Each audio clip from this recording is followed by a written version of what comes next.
As gamers, there are many games that we dream about, but to our dismay are never made. We know that if these games were made, they would sell like hotcakes off the shelves. We ask ourselves, why? Do publishers really not want money that bad? Maybe they're thinking, hey, remember that one game that sold really well? Let's not build upon it to try and make more money. Or maybe they're just having a hard time seeing it. So that's why I've decided to help these guys out. So welcome to Michael422's Top 10 Games Gamers Are Asking For.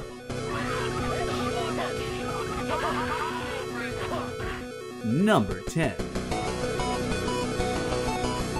Alright, who's dying for a new Star Fox game? This has been bothering me like a freaking fat kid on a diet. Since Star Fox 64, we've yet to see a new, original, Nintendo-published game with our favorite high-flying fox, his wisecracking rival, a wise but sometimes rusty father figure, the clumsy and somewhat annoying mechanic, and for the love of God, please no Crystal. We don't need to add a girl to the team to be politically correct. That's why we have Slippy, because he could go either way if he wasn't always referred to as a he in the missions. Look, I know I just kind of lost it there for a second, but I still believe that there is hope yet for Star Fox. Just give me some new upgrades, cool environments to explore, and for the love of all that is good, keep Fox in his plane. Number 9.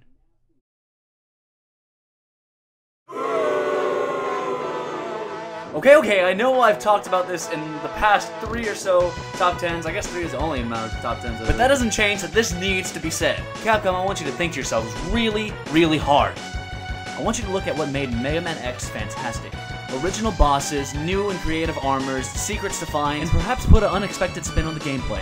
Hell, maybe even find a new and compelling final boss. All I'm saying is try something new without taking away the components that made the first Mega Man X great. Alright, moving on. Number 8. I want Killer Instinct 3. Where's Killer Instinct 3? Put Killer Instinct on the Xbox 360. Those are most of the things gamers say to me when speaking of a new Killer Instinct. And it's even been hinted and cameoed at from the new Banjo Kazooie. While I've heard Killer Instinct is great, I cannot personally speak for it because my parents never let me play it because my parents thought it was too bloody much. Number 7.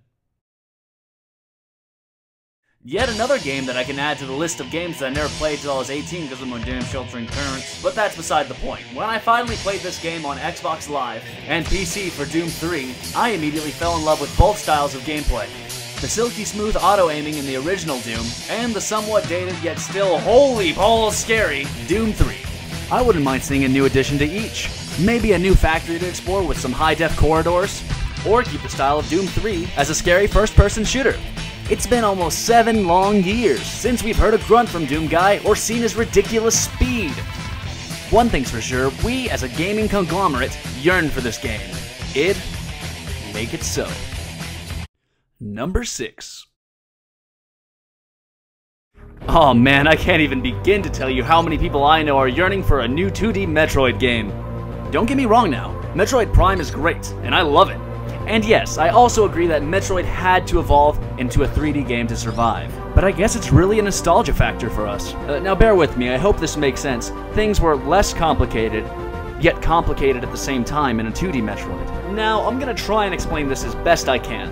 In a 2D Metroid, there's less to explore in a 3D sense, making it simple. Yet items and upgrades were a lot harder to find in 2D Metroid without the use of a strategy guide. Now that may have made perfect sense to you, or it may have sounded like utter bullshit. Either way, that is my opinion. We're moving on. Number 5. Well, what do we have here? And while I'm fully aware this game just got an HD release on the PlayStation 3, this has gotta go on that list with Star Fox of great franchises that have been botched. Shadow of the Colossus had a great and unique feel that was often copied but never quite done the same. Whether it be from the vastness and openness of the unique world, or of the weight and magnitude that you can feel from the Colossus in front of you. I cannot wait for another addition to this game and stop seeing so many copies of the gameplay. I'm looking at you, Castlevania Lords of Shadow. Number 4. Holy raw, this game is balls scary. A now cult classic, Eternal Darkness has some of the most unique and scary elements I've ever seen in a video game.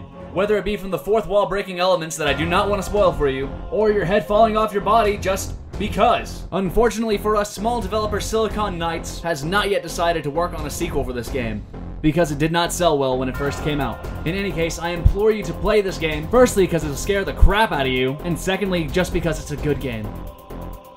Make haste, my friends, what are you waiting for? Number 3.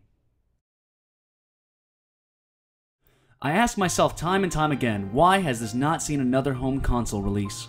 Especially with a brand new iteration on the 3DS. I know a lot of people who solely bought the PS3 just for this game, but for one reason or another there hasn't been any news on Kingdom Hearts 3. If there were one game I would have to pick that was missing in action on the next generation of home consoles, it would have to be Kingdom Hearts 3. It would be glorious to see this nostalgic action RPG in high definition. You know it, I know it. This game has the perfect formula to continue on in this generation. Square Enix, please, I implore you, release it. Number 2, yeah! One of my favorite games as a kid, the Banjo Kazooie series had everything going for it, up until the release of the Banjo Kazooie Kart Racer, which probably could have been released as its own franchise with new characters. But I digress. I hope the most important lesson that Rare has learned is that Banjo Kazooie is and always should be a 3D platformer. And hey, maybe try out the same advice I gave Capcom. Give me a new world to explore, new upgrades, and we'll be golden. And I truly believe that if you can find a different and compelling final boss, everything from environments and upgrades will fall into place by themselves. Rare, I know you're not doing so well as a company right now, but make Banjo 3E a reality, and you'll be back on top in no time. And the number 1 game gamers are asking for is... There is not one game that is demanded as much as Half-Life 2 Episode 3, aka Half-Life 3. 5 years! 5 years waiting on a cliffhanger. I can't wait anymore. I want this game now! I think most of y'all can agree with me when I say that we love this game. In fact, if there is one game that I could add to my best sequels list, link below, it would have to be the Half-Life series. Hell! Just put it all there! Half-Life has it all, a great story, beautiful and detailed environments, and unique weapons. And for one reason or another, it just seems like Gabe Newell's avoiding the subject of creating Half-Life 3. Oh well, I'm sure he's working on it. We have to ship Portal 2, and then we have to ship Dota 2, and then we have to ship Left 4 Dead 3, and then we have to ship Team Fortress 3, and then we have to ship Counter-Strike 2, and then we have to ship Portal 3, and then we have to ship Dota 3, and then we have to ship Team Dota, and then we have to ship Portal, and then we'll worry about Episode 3. I hope you enjoyed this top 10 and thanks for subscribing. Submit a video response if you agreed or disagreed with me. I'll view them all.